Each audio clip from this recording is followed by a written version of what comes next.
Good morning, all of you. Today in 12th chemistry, in chapter surface chemistry, date आज आपकी हो गई है 29/6/2030। आज हम 12th केमिस्ट्री के चैप्टर सरफेस केमिस्ट्री में आज हम डिस्कशन करेंगे mechanism of myself formation. Mechanism of MICE myself formation. देखो माइसेल या हम इसको क्या बोल सकते हैं, एसोसिएटेड कॉलोइड्स। अब देखो ये कैसे होता है, माइसेल्स कैसे बनती है। जो आपका सोप सॉल्यूशन होता है, सोप सॉल्यूशन होता है तो सोप के अंदर है ना दो आपका ये जनरली RCON पार्ट होता है। आपका जो सोप होता है, जो सोप सॉल्यूशन होता है उसके अंदर ऐसे आर का मतलब यहाँ लॉन्ग जो कार्बन की है ना, जैसे stearic acid, palmitic acid, oleic acid, इनकी चेन होती है, लॉन्ग कार्बन चेन की। तो ये पार्ट आपका होता है इधर वाला, ये तो जो सोप सॉल्यूशन के अंदर ये वाला पार्ट तो कैसा होता है, नॉन पोलर। नॉन पोलर और इसको हम बोल सकते हैं हाइड्रोफोबिक। और कैसा होता है, हाइड्रोफोबिक। और ये होता है आपका आयंस वैसे ब्रेकडाउन होता है। ये वाला पार्ट आपका क्या होता है, पोलर भी होता है और हाइड्रोफिलिक। क्या होता है, हाइड्रोफिलिक होता है। नॉन पोलर और हाइड्रोफोबिक मतलब फोबिया वर्ड आता है डर के लिए, मतलब ये पानी से दूर जाएगा। और ये हाइड्रोफिलिक मतलब हाइड्रो मतलब वाटर फिलिक मतलब लविंग, पानी के पास में रहेगा। तो क्या होता है, एक जो पर्टिकुलर कंसंट्रेशन होते हैं माइसेल या एक पर्टिकुलर माइसेल कंसंट्रेशन के ऊपर क्या होते हैं, ये ऐसे चारों तरफ है ना ऐसे इकट्ठे हो जाते हैं। जो आपका पोलर पार्ट है वो तो ऐसे हो जाता है बाहर की तरफ CO नेगेटिव।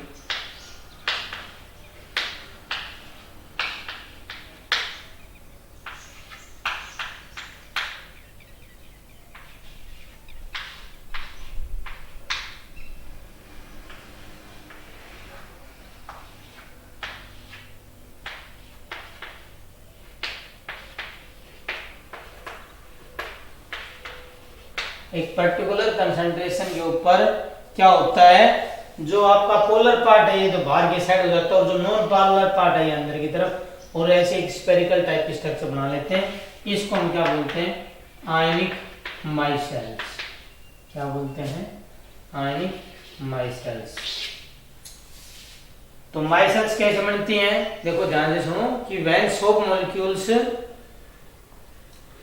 अंडरगो या रिएक्शन विद वाटर, जब उनकी वाटर के साथ रिएक्शन होती है तो सोप के अंदर दो पार्ट होते हैं, एक नॉन पोलर और एक पोलर पार्ट। एक particular then at a particular concentration पे क्या होते हैं, the polar part projects outside and non polar parts goes inside in a spherical manner. और जो स्फेरिकल मैनर में से अरेंज होने को क्या बोलते हैं, आपके आयनिक माइसेल बोलते हैं।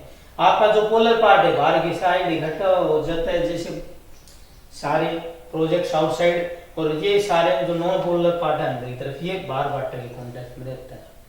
इस तरह से स्फेरिकल अरेंजमेंट, इसी को हम क्या बोलते हैं, आयनिक माइसेल। नेक्स्ट हम पढ़ेंगे cleansing action of soap.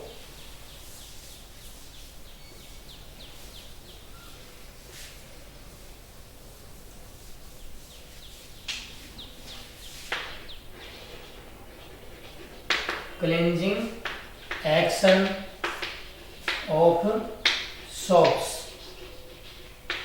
Cleansing action of soaps.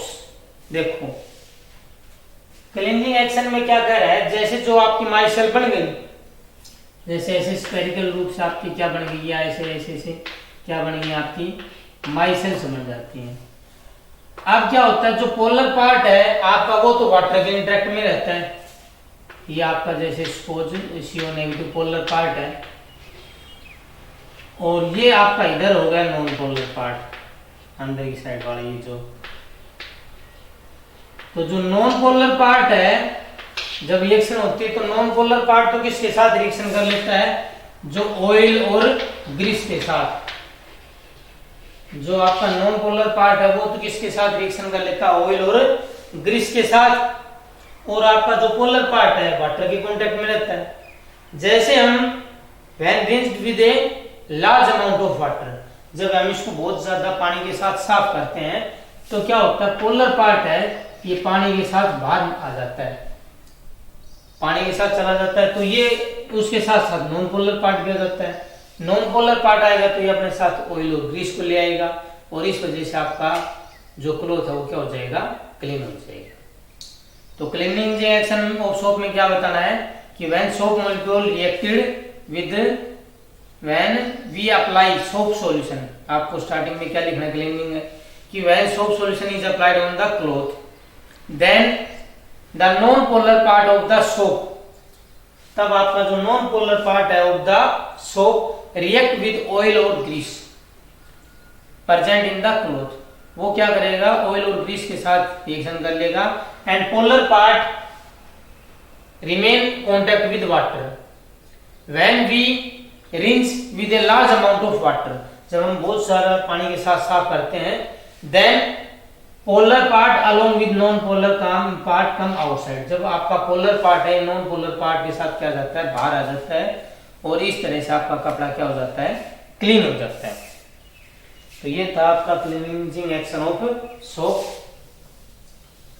Next हम पढ़ेंगे purification of colloidal solutions.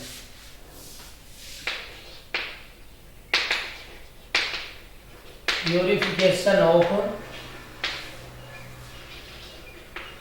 Colloidal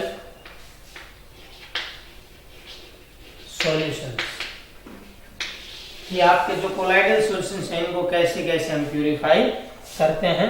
तो इसके अंदर सबसे फर्स्ट आता है आपका डायलाइसिस। क्या आता है, डायलाइसिस। तो डायलाइसिस क्या होता है, it is a process of removing, it is a process of removing, it is a process of removing a dissolved substance, removing a dissolved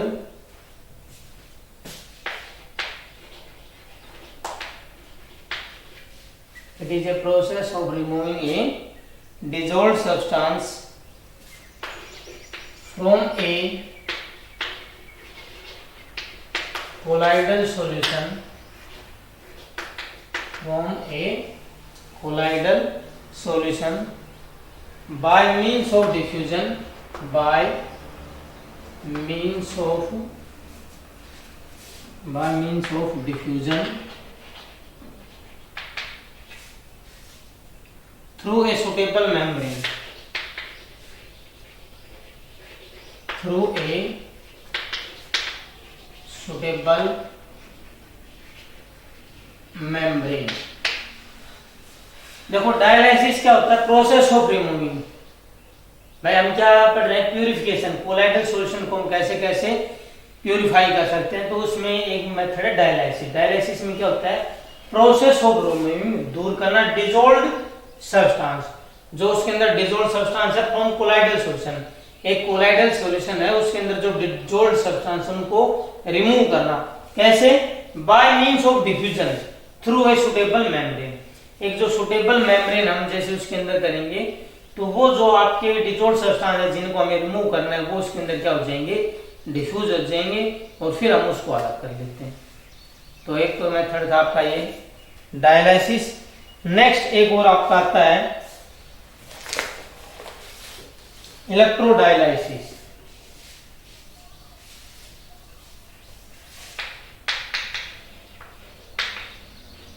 इलेक्ट्रोडायलाइसिस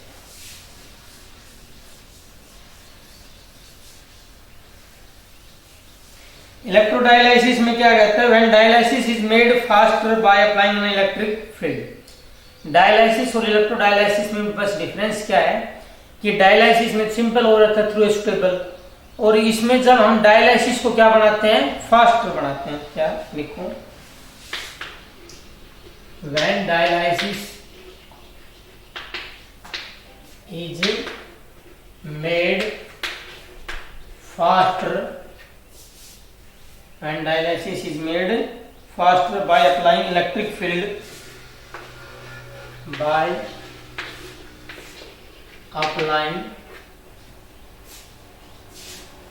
an electric field, by applying an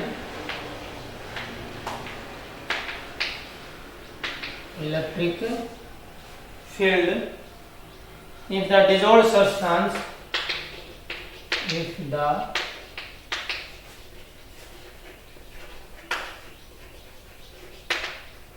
dissolved substance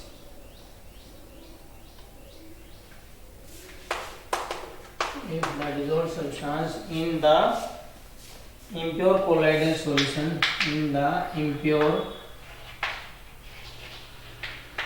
colloidal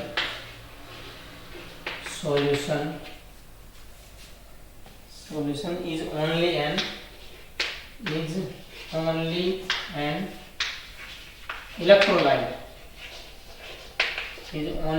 electrolyte, then process is called electrodialysis. क्या कह रहा है कि जब dialysis को क्या बनाते हैं, फास्ट बनाते हैं। किससे? By applying an electric field, electric field apply करने से आपकी डायलिसिस क्या हो जाएगी, fast. Is the dissolve substance, जो डिजोल्व सब्सटेंस है उसके अंदर जो घुले हुए हैं, in the impure colloidal solution, जो आपका impure colloidal solution is only electrolyte, वो क्या होना चाहिए आपका, ओनली इलेक्ट्रोलाइट। क्योंकि इलेक्ट्रोलाइट होगा तभी वो आपके इलेक्ट्रिक फील्ड अप्लाई करने पर अपोजिटली जो इलेक्ट्रोड पे उसके आयंस क्या होंगे, मूवमेंट होगी। और इलेक्ट्रोलाइट नहीं होगा तो उसमें आयंस का मूवमेंट नहीं होगा। देन इस प्रोसेस को क्या बोलते हैं, इलेक्ट्रोडायलिसिस। इसके बाद जो नेक्स्ट मेथड ऑफ प्रिपरेशन में आपका है अल्ट्रा फिल्ट्रेशन।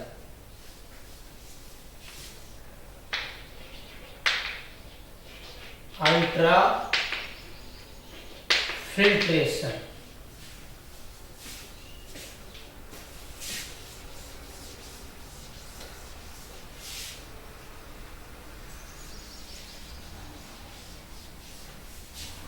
अल्ट्रा फिल्ट्रेशन में क्या कह रहा है, it is the process of separating, it is the process of separating, it is the process of separating the colloidal solutions, the colloidal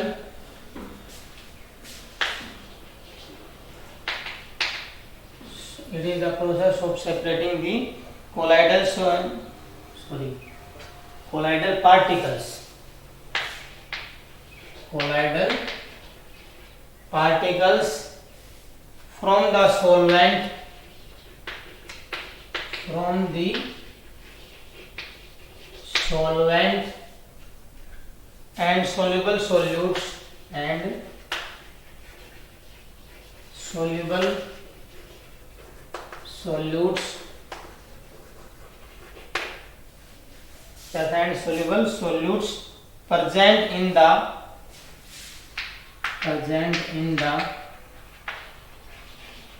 colloidal solution, present in the soluble solutes present in the colloidal solution by specially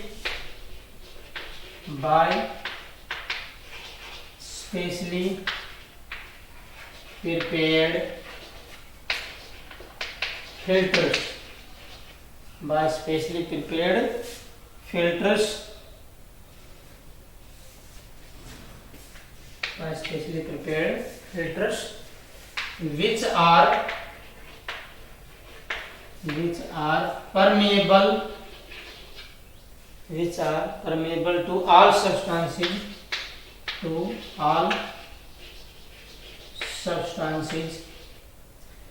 except the colloidal particles.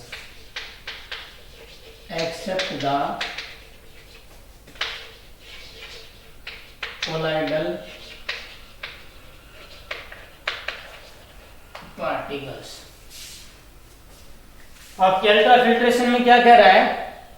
It is the process of separating, ये आपकी process separating colloidal के particles को किससे? Solvent से अलग करना and soluble solute से अलग करना। किसके अंदर? Present in the colloidal solution. Colloidal solution के अंदर कोलाइडल पार्टिकल्स को सोलवेंट और सोल्यूट से अलग करना। किससे? बाय स्पेशली प्रिपेयर्ड फिल्टर्स, जो स्पेशली प्रिपेयर्ड है फिल्टर्स, उनके द्वारा। वो क्या करते हैं? Which are permeable to all substances except the colloidal particles.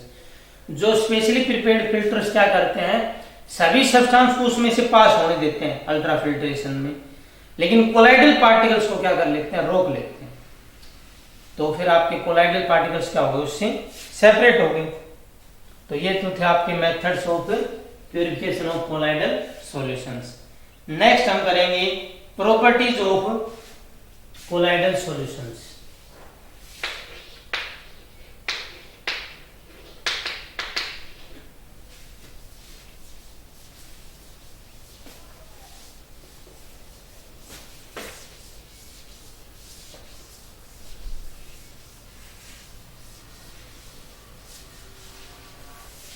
Properties of colloidal solutions के अंदर सबसे पहला फर्स्ट आपकी आती है Tyndall effect.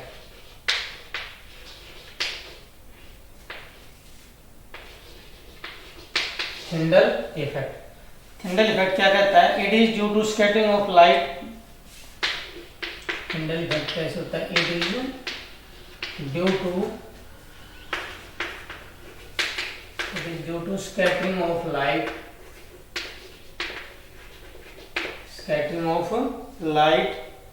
by colloidal particles,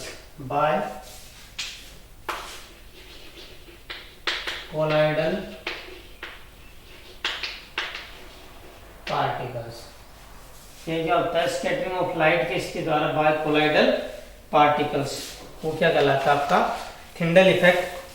लेकिन जो आपका थिंडल इफेक्ट है ये सिर्फ दो कंडीशंस पर आपका ऑब्जर्व होता है। तो वो दो कंडीशंस कौन कौन सी हैं? Two conditions. The Tyndall effect is observed only on two conditions. तो फर्स्ट क्या है आपकी? The diameter of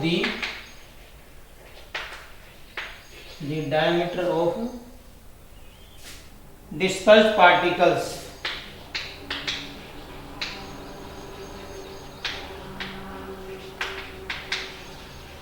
the diameter of dispersed particles is not much smaller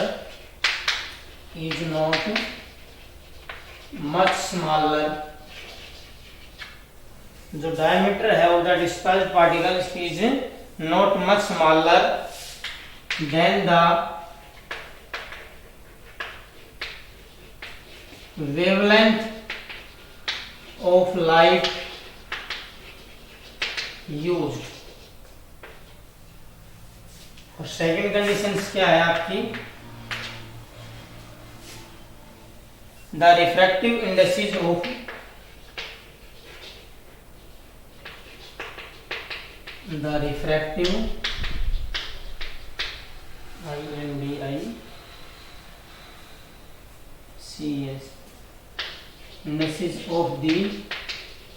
the refractive indices of the dispersed phase and dispersion medium of the dispersed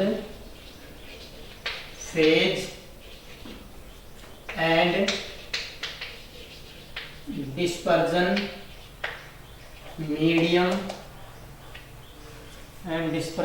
medium differ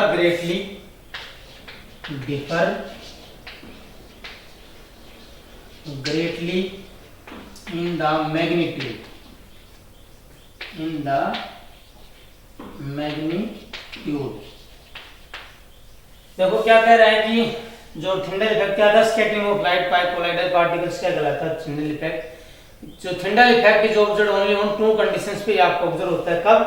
एक तो जो diameter of the dispersed particles, जो आपके dispersed होंगे particles जो बिखर जाएंगे, is not much smaller than the wavelength of light used. जो वेवलेंथ ऑफ लाइट, जो भी हम वेवलेंथ ऑफ लाइट जो यूज कर रहे हैं, जो उसका डायमीटर उससे छोटा नहीं होना चाहिए।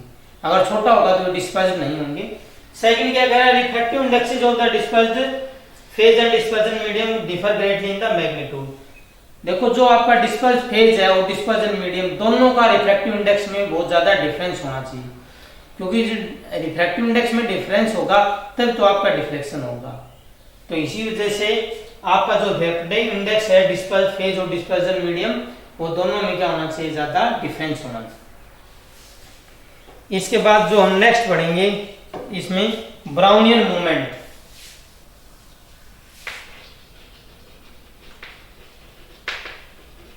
Brownian movement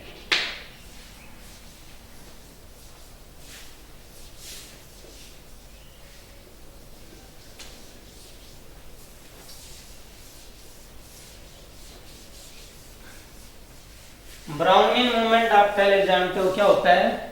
the continuous zigzag movement observed by the colloidal particles when seen under a powerful ultra microscope. कि जब हम किसी अल्ट्रा माइक्रोस्कोप से कोलाइडल पार्टिकल्स को जब हम ऑब्जर्व करते हैं, तो जो कंटिन्यूअस zigzag मूवमेंट है कोलाइडल पार्टिकल्स का, वो क्या कहलाता है, आपका ब्राउनियन मूवमेंट। ब्राउनियन नाम इसलिए पड़ा है क्योंकि सबसे पहले ऑब्जर्व किया था एक बोटनिस्ट रॉबर्ट ब्राउन ने, इसलिए इसका नाम पड़ा ब्राउनियन। नेक्स्ट आपका electrophoresis.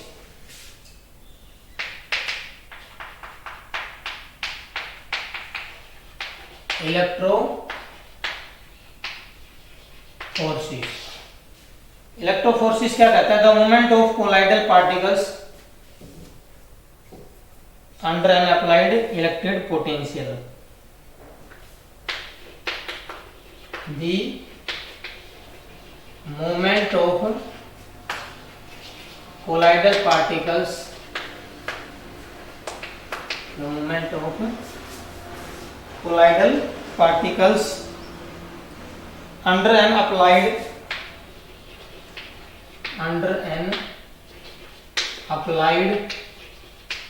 electric potential, under an applied, the movement of colloidal particles under an applied electric potential is called electroforces. जब हम कोई इलेक्ट्रिक पोटेंशियल अप्लाई करते हैं तब आपके कोलाइडल पार्टिकल्स का मूवमेंट क्या कहलाता है, इलेक्ट्रोफोर्सिस। और लास्ट इसमें आता है आपका कोगुलेशन और प्रिसिपिटेशन। कोगुलेशन और प्रिसिपिटेशन। कोगुलेशन और प्रिसिपिटेशन क्या कहलाता है, the process of setting of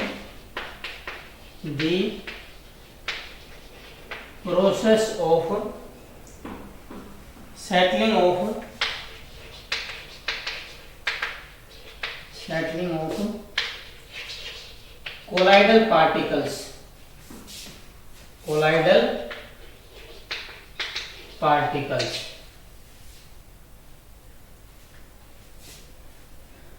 जो आपका कोगुलेशन और प्रिसिपिटेशन क्या होता है, the process of setting of colloidal particles.